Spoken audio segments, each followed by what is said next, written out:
क्या है आध्यात्म? दर्शन, चिंतन धारा, विद्या या संस्कृति की परंपरागत विरासत। आध्यात्म दर्शन यानी जीवन का शाश्वत सत्य। मानव जीवन से जुड़े शाश्वत सत्यों को जानिए और समझिए उपासक डॉक्टर सोहन राज तातेड़ से हमारे खास कार्यक्रम आत्मविज्ञान में। आत्मविज्ञान यानी सही दृष्टि, सही सोच। भाई और बहनों, मातृशक्ति को नमन। स्टूडियो में आपका हार्दिक स्वागत, अभिनंदन, सत्कार। आत्मविज्ञान, साइंस ऑफ द सोल कार्यक्रम के अंतर्गत हम आपको सही दृष्टि, सही सोच, राइट विजन, राइट थिंकिंग के तहत आपकी नकारात्मक सोच को करेक्शन देके सकारात्मक बदलते हैं। आपको कुदरती रचना और कुदरत का कानून बताते हैं। उससे आपको यूनिवर्सल ट्रुथ, सार्वभौम सत्य, रियलिटी, सच्चाई का पता चलता है, सनातन सत्य का पता चलता है। उसकी निष्पत्ति होती है कि आपको शाश्वत सुख मिलता है, ब्लिश मिलता है। वही हमारे जीवन का लक्ष्य है। तो भाई और बहनों, ये सारा कार्य हम अलग अलग एपिसोड्स, अलग अलग चिंतन, भावधारा, विषयों के माध्यम से करते हैं। तो आज हम बहुत सुंदर विषय लेकर के आपके सामने प्रस्तुत हो रहे हैं। आज का हमारा एपिसोड है शारीरिक स्वास्थ्य। भाई और बहनों, स्वास्थ्य का क्या अर्थ होता है? दो शब्द है। एक तो शारीरिक मतलब शरीर से जुड़ा हुआ, और स्वास्थ्य का अर्थ होता है स्व में अवस्थित होना। स्व कौन? स्व कौन? क्या शरीर स्व है? ये शरीर तो नाशवान है, इसको तो शरीर जला देता। कोई अजर अमर नहीं है। हर व्यक्ति को जलाया जाता है एक उम्र आने के बाद में। हर प्राणी का विनाश होता है, मृत्यु होता है। कोई अजर अमर नहीं है। तो अजर अमर क्या है? हमारा अजर अमर अस्तित्व जो है, हमारा प्रभु, हमारा भगवान, हमारी आत्मा। जो कोई लोग आत्मा में विश्वास करते हैं वो सभी पुनर्जन्म, कर्म, सुख दुख और जो है आपका पुण्य पाप में विश्वास करते हैं, वो अजर अमर आत्मा है, वो आपका अस्तित्व है। तो स्व में अवस्थित होना, स्वयं में अवस्थित होना। स्वयं में अवस्थित हम कैसे होंगे? जब हम ज्ञाता दृष्टा बनेंगे, जब हम केवल जानने देखने वाले। क्योंकि जो हम स्वयं हैं वो स्व है, पर नहीं है, पर जड़ है। स्व चेतन है। चेतन कभी भी जड़ नहीं हो सकता, जड़ कभी भी चेतन नहीं हो सकता, पर कभी भी स्व नहीं हो सकता, स्व कभी भी पर नहीं हो सकता। ये पर है जो बुला रहा है, बुलाने वाला स्व है। वह अनुभूति किया जा सकता है, आंखों से देखा नहीं जा सकता, हथेली पे दिखाया नहीं जा सकता है। और वो केवल जानने वाला, देखने वाला। उसका दो ही कार्य। क्या जानता देखता है कि इस मन वचन काया रूपी जो पुतला है वो क्या करता है। ये सोहनराज पुतला खाता है, पीता है, उठता है, बैठता है, प्रवचन करता है, पढ़ता है, लिखता है। ये जानने वाला, देखने वाला जो है वो हमारा प्रभु है, भगवान है, आत्मा है, वो हमारा स्व है। इसलिए स्व और पर को जानना बहुत जरूरी है। स्व में अवस्थित होना स्वास्थ्य है। यानी आप मस्त कब जब हो, स्वस्थ कब हो? जब अपनी आत्मा में स्थिर हो जाओ, जब आप ज्ञाता दृष्टा बन जाओ, तब वो स्वास्थ्य कहलाता है। अब देखिए, ये तो बड़ी सूक्ष्म व्याख्या हो गई। अब मैं स्थूल व्याख्या पे आना चाहता हूँ कि हमारा स्वास्थ्य को वर्ल्ड हेल्थ ऑर्गेनाइजेशन, जो 210 देशों की, विश्व की, पृथ्वी की जो बड़ी संस्था है जो कि स्वास्थ्य पे काम करती है, उस वर्ल्ड हेल्थ ऑर्गेनाइजेशन ने स्वास्थ्य के 5 टुकड़े किए, 5 घटक बनाए, 5 अवयव बनाए कि ये पांचों अवयव जिसके पास हो वह व्यक्ति स्वस्थ होता है, स्व में अवस्थित होने वाला होता है। कौन कौन से होता है? शारीरिक स्वास्थ्य, जिसको कहते हैं फिजिकल हेल्थ। हेल्थ का मतलब स्वास्थ्य।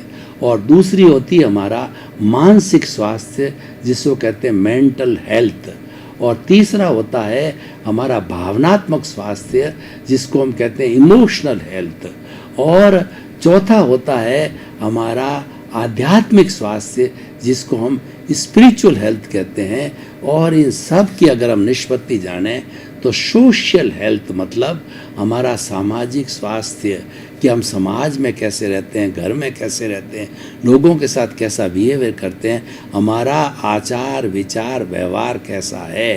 तो ये 5 में से 4 स्वास्थ्य की आज मैं चर्चा नहीं करूँगा। पहला जो स्वास्थ्य है वो शारीरिक स्वास्थ्य है, शरीर से जुड़ा हुआ स्वास्थ्य। शरीर के अंदर मन वचन काया है, मन बुद्धि चित्त अहंकार है, सब कुछ शरीर में भी है। देखिए, शरीर माध्यम खलु धर्म साधनम, ये जो शरीर है ये धर्म आराधना करने का साधन है, ये मंदिर है। ये जो सारा परकोटा दिख रहा है ये तो मंदिर, और भीतर प्रभु विराजमान है, वही बुला रहा है, वही स्वास्थ्य देता है, वही स्व में अवस्थित होता तब स्वास्थ्य मिलता है। अगर वो ना हो तो स्वास्थ्य कहाँ से हो जाएगा, और वो स्व में स्थिर हो जाएगा, ऑटोमेटिकली हम स्वस्थ हो जाएंगे, हम कभी बीमार पड़ ही नहीं सकते। तो इसीलिए जो है हम उस जो है वो प्रभु की बात कर रहे हैं। और ये मंदिर की मैंने बात की, जो जब प्राण प्रतिष्ठा करते हैं किसी मंदिर के अंदर, हम मूर्ति बना करके प्राण मंत्रोच्चार के बाद, प्राण प्रतिष्ठा के बाद हम मानते हैं कि इसके अंदर जिन बिंब हो गया, प्रभु का निवास हो गया। फिर जो है हम उसकी भक्ति करते हैं, ध्यान करते हैं, पूजन करते हैं और क्रियाकांड करते हैं आदि आदि। तो मैं ये क्या कहना चाहता हूँ कि शारीरिक स्वास्थ्य जो है शरीर के लिए कहा गया है, शरीर व्याधि मंदिरम। शरीर जो है दूसरी तरफ ये कहा गया ये व्याधियों का मंदिर है। ये मतलब कई बीमारियों से ग्रसित होता है। बीमारियां 2 तरह की साइकोसोमेटिक डिजीज होती है। तो एक तो क्या है कि मन के द्वारा बीमारी होती है और ये शरीर के द्वारा बीमारी होती है। तो ये मनोकायिक बीमारियां कहलाती है, साइकोसोमेटिक डिजीज होती है, उससे हम अस्वस्थ हो जाते हैं। तो शारीरिक स्वास्थ्य में जो है स्वास्थ्य क्यों बिगड़ता है, मैं आपको बताता हूँ कि हमारे इस पूरे शरीर में 60 खरब कोशिकाएं हैं और प्रत्येक कोशिका जो है अपने आप में एक पावर हाउस है। वो पावर हाउस इसीलिए है कि उसको शक्ति की रश्मि मिली है। जो स्वास्थ्य देने वाला प्रभु है, जो स्व में अवस्थित होने वाला प्रभु है, हर एक को एनर्जी भेजता है। 60 खरब कोशिकाओं को एनर्जी भेज करके एक को अपने जैसा बना देता है। कैसे बना देता है? एक कोशिका पावर हाउस कैसे है कि एक कोशिका को अगर अपन उस व्यक्ति के शरीर में से जो है वो मेडिकल साइंस के तरीके से निकाल करके और कल्चर मीडिया के माध्यम से उसको हम टेस्ट ट्यूब बेबी बोलते हैं, टेस्ट ट्यूब में प्रत्यारोपण करो या हमारा जो मादा है उस मादा के अंदर प्रत्यारोपित किया जाए, और दोनों ही चाहे टेस्ट ट्यूब और वहाँ हो तो जो भ्रूण को जो वातावरण चाहिए, आर्द्रता चाहिए, टेम्परेचर चाहिए, प्रेशर चाहिए, वो सारा हम अगर मुहैया कराते हैं तो वो धीरे धीरे 9 महीने के बाद में वो टेस्ट ट्यूब उस जो है कोशिका जैसा ही जीव हो जाता है। या जो है जब वो जन्म लेता है बच्चा 9 महीने के बाद खूब उसकी कॉपी हो जाती है। हालांकि उसके कर्म अलग है, आत्मा अलग है, लेकिन शारीरिक रूप से हूबहू होता है। और ये कार्य जो है हमारे वो अनैतिक था, उसको बंद कर दिया गया इस कार्य को। लेकिन जो हमारे जो पशु पक्षी पेड़ पौधे हैं उनमें ग्राफ्टिंग, उनमें क्लोनिंग तो बहुत लंबे समय से चल रही है। इसी कारण हमको एक ही तरह के, एक ही नस्ल के अलग अलग बीज मिलते हैं, गुलाब मिलते हैं, गायें मिलती है, पेड़ मिलते हैं, पौधे मिलते हैं। ये क्लोनिंग का विषय है। तो भाई और बहनों, शरीर के स्वास्थ्य को शारीरिक स्वास्थ्य कहते हैं। और ये सारी कोशिकाएं जो है अगर होमोस्टैटिक कंडीशन से जो है वो सब आपस में हिलजुल करके और इस शरीर को स्वस्थ रखती है तो कितनी बड़ी बात है। ये सबक है दुनिया के सामने कि 60 खरब कोशिकाएं होमोस्टैटिक कंडीशन में शांतिपूर्ण सह स्थिति से अपना अपना कार्य करके और शारीरिक स्वास्थ्य बनाए रखती है। तो क्या 7.8 अरब जो उसका बहुत कम परसेंटेज है, उतनी ही जनसंख्या 210 देशों की जनसंख्या इसकी पृथ्वी पे live and let prosper grow जीवाना शांतिपूर्ण स्वस्थ से निवास नहीं कर सकती? क्यों नहीं कर सकती? एक शरीर में 60 खरब कोशिकाएं जो है काम कर सकती है और स्वस्थ रह सकती है। तो दुनिया को हम वसुधैव कुटुंबकम जो हमारा जो वैश्विक स्वास्थ्य उसको हम क्यों नहीं बनाए रख सकते हैं। तो हमें ये सबक लेना चाहिए। तो भाई और बहनों, शारीरिक स्वास्थ्य कब होता है कि हमारे सबसे छोटा जो होता है शरीर का अंग होता है कोशिका, उसके बाद के अंदर जो है हमारे टिश्यूज़ बनते हैं, और टिश्यूज़ के बाद में ऑर्गन्स बनते हैं, ऑर्गन्स के बाद के अंदर हमारे सिस्टम्स बनते हैं, और फिर ये हमारे आँख, नाक, हाँ, इंद्रियाँ वगैरह ये तो है ही है। लेकिन जो भीतर शारीरिक स्वास्थ्य के लिए जो है वह हमारे भीतर सिस्टम, श्वसन तंत्र, ब्लड सर्कुलेशन सिस्टम और उत्सर्जन तंत्र और 10 तरह के ऐसे ऐसे बड़े तंत्र होते हैं जो कि सारे शरीर को स्वस्थ रखते हैं। वो शरीर को जो है वो सुचारू रूप से मेंटेन करते हैं। तो शारीरिक स्वास्थ्य को बनाए रखने के लिए हमें क्या करना चाहिए? हमें आसन करना चाहिए। आसन जो है वो घेरंड सहित 32 तरह के बताए गए हैं और 84 आसन वैसे। और वैसे आसन तो ये है कि सुखानुशासनम, जिस आसन में आपको आराम लगता है वही सबसे बड़ा आसन होता है। और ये पक्षियों से ज़्यादातर आसन लिए गए हैं, पशुओं से लिए गए हैं, जैसे मयूरासन, भुजंगासन और धनुष के अनुसार धनुरासन। ऐसे जो है वो 84 तरह के आसन होते हैं। तो वो करने से उसके अलग अलग लाभ होते हैं शरीर के। कुल मिलाकर के मोटे तौर पर आसन करने से हमारे जितने भी मसल्स होते हैं, बॉडी चलती है वो सारी मसल से चलती है। और मसल्स जब कड़े पड़ जाते हैं तो कड़े पड़ने से हम बीमार पड़ जाते हैं और हमारा शरीर काम नहीं करता है। और उसके साथ साथ के अंदर हमारे शरीर को अंदर के हिस्सों को देने के लिए हमको विटालिटी चाहिए। देखिए शारीरिक स्वास्थ्य कैसे होता है कि ये विटालिटी से बनता है, प्राण ऊर्जा से बनता है, प्राण शक्ति से बनता है। मन वचन काया की जितनी भी क्रियाएं होती है वो प्राण शक्ति से होती है, वो शरीर से जुड़ी हुई होती है। शरीर स्वस्थ है तो हम हर कोई काम कर सकते हैं, न तो वरना मन से न तो अच्छा चिंतन कर सकते हैं, न हम भाषा से अच्छा बोल सकते हैं, न हम शरीर को हिला सकते हैं, जा सकते हैं, क्योंकि हमारा अटेंशन तो वहीं रहेगा। कोई व्यक्ति कैंसर की बीमारी से पीड़ित है तो वो बेचारा कराता रहेगा, उसको कब सुख सुविधा की बात आएगी? किसी से वार्तालाप करना क्या उसको अच्छा लगेगा? जब आप बीमार होते हो तो कुछ भी अच्छा नहीं लगता। आप करोड़पति हो, अरबपति हो, आपकी धन दौलत पड़ी रहती है, लेकिन आपका सारा ध्यान उस बीमारी में रहता है। चाहे वो हार्ट की हो, चाहे किडनी की हो, चाहे कैंसर हो, चाहे कुछ भी बीमारी, चाहे कोरोना हो। वर्तमान में कोरोना की बीमारी है, अगर आ जाती तो कितनी भयंकर होती है। ये हमारे श्वसन तंत्र को सारा डैमेज कर देती है और शारीरिक स्वास्थ्य को खराब करती है। कि ये कोरोना नाम का जो है वायरस है, जो सजीव वायरस है, वो हमारे मुंह के द्वारा या हमारे नाक के द्वारा भीतर जब चला जाता है श्वसन तंत्र को डैमेज करता है और आगे जाकर के दोनों फेफड़ों को डैमेज करता है।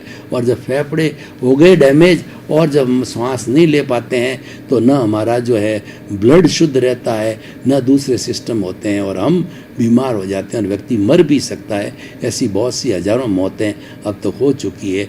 तो ये शारीरिक स्वास्थ्य को स्वस्थ रखने के लिए हमें सब परहेज रखने होते हैं, आसन करना चाहिए। और दूसरा एक प्रयोग है वो मैं आपको करवा के बताऊंगा कि शरीर को स्वस्थ रखने के लिए एक सबसे बड़ा हमारा विटालिटी की बात करो, उसको पूरा कर देता हूँ। विटालिटी कैसे बनती है?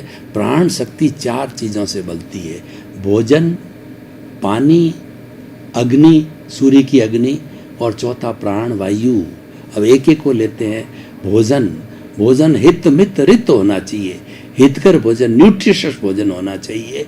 न्यूट्रिशियस भोजन का मतलब हो गया कि उसके अंदर जो 20% प्रोटीन हो, 10% कार्बोहाइड्रेट हाइड्रेट हो और 10% फैट हो और इसके अंदर 4% मिनरल हो, 60% पानी हो। कुल मिलाकर के जितने कैलोरीज हम ग्रहण करते हैं उतने कैलोरीज बर्न करने से जो है हमारा संतुलन बना रहता है। तो ये हमारा जो है वो भोजन। दूसरा पानी शुद्ध पीना चाहिए और तीसरा अग्नि मतलब सूर्य की रोशनी में बैठना चाहिए, जठराग्नि को मजबूत रखना चाहिए ताकि भोजन सुपाच्य हो जाए। भोजन को जो है पचना चाहिए। और भोजन के लिए देखिए कि मित्त का मतलब क्या होता है कि हमारा जो पेट होता है उसके 4 भाग करो। तो 4 भाग के अंदर 2 भाग में ठोस भोजन लिया और वो भी न्यूट्रियस हो और वो जो है वो शुद्ध हो, बासी नहीं होना चाहिए। एक भाग जो पानी के लिए रखा और एक भाग गैस के लिए रखा। कई बार हम गलती कर जाते हैं कि हम इतना खा लेते हैं तो गैस को जगह नहीं रहती, आफरा चढ़ता है और हम जो है इधर उधर लोट पोट होते रहते हैं, हमारे नेगेटिव थॉट्स आते हैं और हम बीमार, वो बीमारी का घर होता है, बीमार भी पड़ते हैं। इत मित रित ऋतु के अनुसार भोजन करना चाहिए। गर्मी के अंदर ज़्यादा जो है वो गर्म भोजन नहीं लेना चाहिए और सर्दी में ज़्यादा ठंडा नहीं लेना चाहिए। तो ये ऋत भोजन होता है। तो ये हमारी प्राणवायु की बात थी। अब मैं एक आपको आसन के बाद के अंदर ये प्रयोग करना चाहता हूँ, कायोत्सर्ग। कायोत्सर्ग का मतलब होता है काया का उत्सर्ग। काया के उत्सर्ग का मतलब होता है शरीर में रहते हुए शरीर का भान नहीं करना।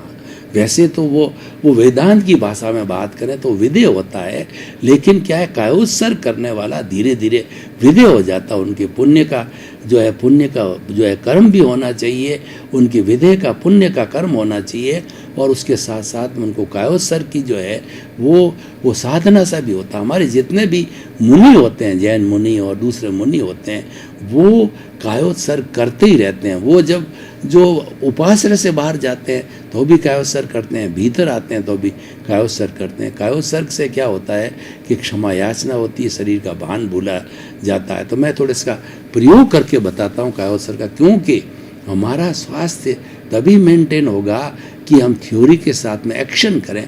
जब तक प्रयोग नहीं करेंगे तब तक हमारा खाली थ्योरी मात्र रह जाएगी। तो एक्शन के लिए प्रयोग करते हैं, तो हम इसका प्रयोग कराते हैं कायोत्सर्ग का।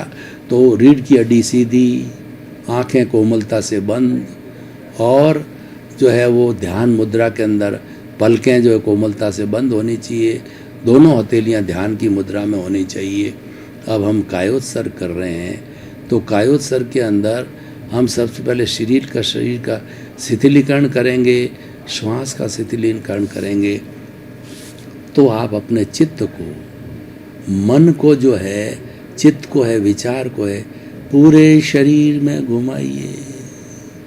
कैसे घुमाना है कि दोनों पैर है, दाहिना पैर से आप आगे चलिए, दाहिना पैर, अंगुलियां, अंगूठे, पंजा, हथेली, पैर और घुटना, एड़ी, साथल, कमर का भाग ठीक इस तरह से बाएं पाँव में कीजिए। अब मध्य भाग में आइए, मध्य भाग के अंदर कमर, कमर के ऊपर आगे पेट का हिस्सा, छाती का हिस्सा और पीछे कमर का हिस्सा, दोनों हाथ, हाथ की अंगुलियां, पंजे, मध्य भाग। और तीसरा ऊपर का भाग है कि आँख है, नाक है, कान है, सिर है और दूसरा ललाट है और कपाल है। ये सब जो है वो तीनों जगह चित्त को घुमाइए। अपना मध्य लोक, ऊर्ध्व लोक और जो है हमारा मध्यम लोक, यानी तीनों शरीर के भाग में उनको जो है घुमाइए। हमारे जो है चित्त को घुमाएंगे और घुमा करके ऑटो सजेशन दीजिए। पूरा शरीर शिथिल हो जाए, ऑटो सजेशन दीजिए। शरीर शिथिल हो जाए, शिथिल हो जाए। अब अनुभव कीजिए, पूरा शरीर शिथिल हो रहा, शरीर की एक एक कोशिका शिथिल हो रही है, शिथिल हो गई है। कोई अकड़न नहीं, कोई जकड़न नहीं, कोई तनाव नहीं, कोई स्ट्रेस नहीं, कोई स्ट्रेन नहीं। पूरा शरीर शिथिल हो चुका है। रूई की भांति शरीर हल्का हो गया।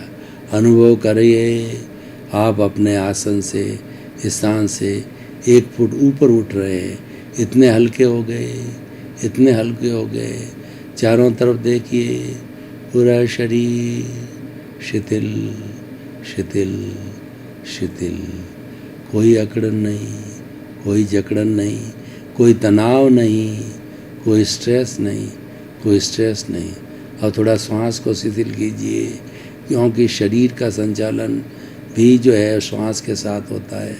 दोनों नथुनों के बीच में चित्त को केंद्रित करिए और आते जाते श्वास को देखिए और देखिए श्वास चल रहा है। थोड़ा अभ्यास करके श्वास को लंबा कीजिए। लंबा श्वास, गहरा सांस, शिथिल सांस, समतल सांस, ठंडा सांस। जब हम श्वास लें पेट फूलना चाहिए, जब श्वास निकालें तो पेट सिकुड़ना चाहिए। उससे मालूम हो जाता है कि श्वास लिया जा रहा है और निकाला जा रहा है। श्वास शिथिल, लंबा श्वास, गहरा श्वास, शिथिल श्वास, श्वास शिथिल, शरीर शिथिल, शरीर शिथिल। अब थोड़ा स्वास्थ्य की बात कर रहे थे। सौम्य अवस्थित होने के लिए थोड़ा भीतर जाइए। दोनों जो है हमारे जो प्रकृतियाँ उसके मध्यम का हिस्सा है, आज्ञा चक्र है, वो हमारा दर्शन केंद्र है। वहाँ पर अनुभव कीजिए कि श्वास के साथ में जो है पिंक कलर के परमाणु मेरे आज्ञा चक्र पर, दर्शन केंद्र पर इकट्ठे हो रहे हैं। देखिए पिंक कलर का गोला बन गया, गोला बन गया। पिंक कलर जो है वह जो है वो तेजोलेशिया है। तेजोलेशिया में आनंद की अनुभूति देती है, शांति की अनुभूति देती है। आप भीतर जाइए, भीतर जाइए, भीतर देखिए कि कोई बड़ा प्राइम मिनिस्टर, राष्ट्रपति आने वाला होता है तो गेट ही गेट लगे हुए होते हैं उनके आदर में। भीतर जाइए, गेट ही गेट, गेट ही गेट। खूब गहरा आगे बढ़िए तो आपको प्रभु के दर्शन होंगे। प्रभु अशरीरी है लेकिन रूपक के रूप में प्रभु का जो है हमने 3 पट्टियाँ बनाई, तेजो पद्म और शुक्लेशिया। तेजो पट्टी है, 3 पट्टियाँ नज़र आ रही है, जैसे शिव जी का ऊपर हमारे जो है वो मस्तक के ऊपर हम 3 पट्टी लगाते हैं। तो 3 पट्टियों को देखिए। पहली पट्टी जो है हमारी तेजोलेशिया, यानी हमारा जो सूर्य का समय में जो अरुणोदय, अरुणिमा रंग का सूर्य का कलर जो है, गहरा कलर, वो तेज कलर, ब्राइट कलर, ये हमें शांति देता है। दूसरा है तेजोलेशिया जो कि जो पीले कलर का होता है, हल्दी का कलर, ये आनंद देता है। तीसरा शुक्लेशिया है, वह वाइट कलर, चमकता हुआ कलर, ये बहुत कम लेशिया आती है। ये जिनके लेशिया आती है वो लोग जल्दी मुक्ति को जाने वाले होते हैं। तेजोलेशिया, पद्मलेशिया, शुक्लेशिया, प्रभु के दर्शन हुए। प्रभु को रिझाइए, प्रणाम कीजिए प्रभु को, प्रभु से आशीर्वाद लीजिए। हे प्रभु मुझे ऐसी शक्ति दो, जागृति दो कि मेरा राग द्वेष घटता रहे, मैं किसी के दोष नहीं देखूं, मेरे प्रति मेरे मन में किसी के बुरे भाव नहीं आए, किसी के मैं ओपिनियन और अभिप्राय नहीं दूं, मेरा राग द्वेष घटता रहे। प्रभु कृपा करो, प्रभु कृपा करो। प्रभु के आशीर्वाद लिया, प्रभु का आशीर्वाद प्राप्त हुआ। अब अपनी मूल चेतना में आइए, धीरे धीरे मूल अवस्था के अंदर आइए, आँखें खोलिए। प्रभु ने आपको जो है वो आशीर्वाद दिया, वो सारा आशीर्वाद, वो एनर्जी हथेलियाँ पर आ गई है। उन्हें मसल करके और हथेलियों को 3 बार अपने सिर पर और आँख पर लगाइए। प्रभु का आशीर्वाद अपने सिर पर लीजिए। तो भाइयों और बहनों, इस कायोत्सर्ग को मैंने किया, आप भी कीजिए। तो कायोत्सर्ग के अंदर हम शरीर का भान भूल जाते हैं। हमारा शरीर रुई की भांति हल्का हो जाता है, श्वास भी शिथिल होता है, शरीर भी शिथिल होता है। शरीर की सारी अकड़न जकड़न, तनाव, स्ट्रेस, स्ट्रेन और हमारे कोई नेगेटिव थॉट, बुरे विचार, कोई भी भावना है, वो सब समाप्त हो जाती है और हम एक आनंद की अनुभूति करते हैं। तो ये हमारा कायोत्सर्ग है। शवासन भी बोलते हैं कि उस आसन में रह करके हम जो है श्वास को शिथिल करें, शरीर को शिथिल करें। ये एक प्रयोग है। तो हम अगर शारीरिक स्वास्थ्य को बनाए रखना चाहते हैं तो हमें आसन करना चाहिए, पहला। दूसरा क्या, हमारी विटालिटी है, हमारा जो विटालिटी जिनसे बनती है, भोजन, पानी, अग्नि और प्राणवायु, ऑक्सीजन, इनका बराबर सेवन करते रहना चाहिए, विटालिटी को बनाए रखना चाहिए। और तीसरा है कायोत्सर्ग करना चाहिए। तो ये तीनों अगर हम करते हैं बराबर, वैसे तो और भी बहुत सी चीज़ें हैं, लेकिन अब समय की अल्पता को देख करके अगर रेगुलर रूप से हम करते हैं तो हम कभी बीमार नहीं पड़ेंगे। और देखिए, व्यक्ति बीमार कब पड़ता है? जब वो अप्राकृतिक होता है। हमको इस दुनिया में भेजा किसने? हमको इस दुनिया के अंदर प्रकृति माँ ने भेजा, नेचर ने भेजा, जिसको हम ब्रह्मांड, पर्यावरण, सृष्टि, जगत और संसार कहते हैं। वो प्रकृति माँ, कुदरत क्या कहती है कि मैं 84 लाख जीवा योनि के जो है असंख्य अनंत प्राणियों को जो है जन्म देती हूँ। और जो माँ जन्म देती है वो ये कहती है कि जिसने चौंस दी वो चुग्गा भी देती है। तो माँ कहती है कि मैंने मनुष्य को 100 वर्ष की उम्र दी है, उसके भीतर एक यूनिबिल्ट सिस्टम बना रखा है, वो लगा के भेजा है, जिसको इम्यून सिस्टम कहते हैं कि आप प्राकृतिक रहोगे तो इसके अंदर, इम्यून सिस्टम के अंदर प्रतिरोधात्मक शक्ति है कि आपको बीमार पड़ने वाले कीटाणु हैं उनको जो है सोल्जर्स की तरह, वाइट ब्लड सेल्स और रेड ब्लड सेल से सोल्जर की तरह जो है मार देंगे। कोरोना का कोई भी वायरस आया और आपकी प्रतिरोधात्मक शक्ति तेज है, आपके वाइट ब्लड सेल्स अच्छे हैं, तो वो लड़ाकू जो है, वो सोल्जर्स है, वो टूट पड़ेंगे कोरोना पर और कोरोना की कमर को तोड़ देंगे और वो सारे जर्म्स को इसी तरह से मारते हैं। तो ये हमारी प्रतिरोधात्मक शक्ति है। लेकिन हमने क्या किया? इस प्रतिरोधात्मक शक्ति को जो है वो मिटा दिया। हमने इतने जो एलोपैथी के बड़े बड़े एंटीबायोटिक लिए और उसकी वजह से इसकी हमारी वाइट ब्लड सेल्स और और जो है वो जो रेड ब्लड सेल्स जो है उसका विनाश होने लग गया, उसकी मृत्यु होने लगी, नई जनरेट नहीं होने लगी, तो हमारी प्रतिरोधात्मक शक्ति घट गई। आज कोरोना क्या कर रहा है? कोरोना ने अगर पूरा एनालिसिस करो वर्ल्ड वाइड तो किन को इफेक्ट किया है? जिनकी की प्रतिरोधात्मक शक्ति कम है उनको ज़्यादा इफेक्ट किया है और वो उन्हीं पर घात करते हैं, उन्हीं पर हमला करते हैं। तो भाई और बहनों, हम कहना चाहते हैं शारीरिक स्वास्थ्य को मेंटेन किए बिना आप कुछ भी नहीं काम कर सकते। न तो हमारा इंद्रिय जगत जो बाह्य जगत है उसका काम कर सकते हैं, न प्रभु का स्मरण कर सकते हैं। भीतरी जगत पे रखने के लिए भी शारीरिक स्वास्थ्य को रहना बहुत ज़रूरी है। तो आप उसको मेंटेन कीजिए और आइए स्वास्थ्य अच्छा रहे। और आज हमारा विषय शारीरिक स्वास्थ्य है, तो वो कार्य हम अवश्य अच्छी तरह से करते रहें। मॉर्निंग वॉक कीजिए।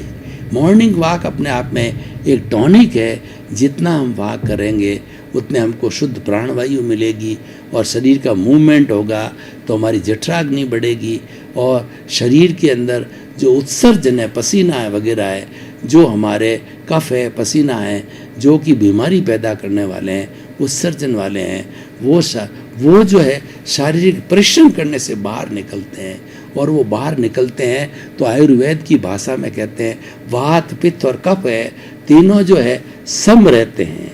और दूसरी भाषा में बात करें कि हमारे सत्व, रजस और तमस है, ये तीनों भी जो है अच्छी तरह से सम रहते हैं। तब तीनों ये सम रहते हैं तो आयुर्वेद के हिसाब से और हमारे इस योग के हिसाब से रजस तमस सत है, इससे ठीक रहने से शारीरिक स्वास्थ्य अच्छा रहता है। तो आप योग करिए, योग भगावे रोग। आसन ये योग का भाग है।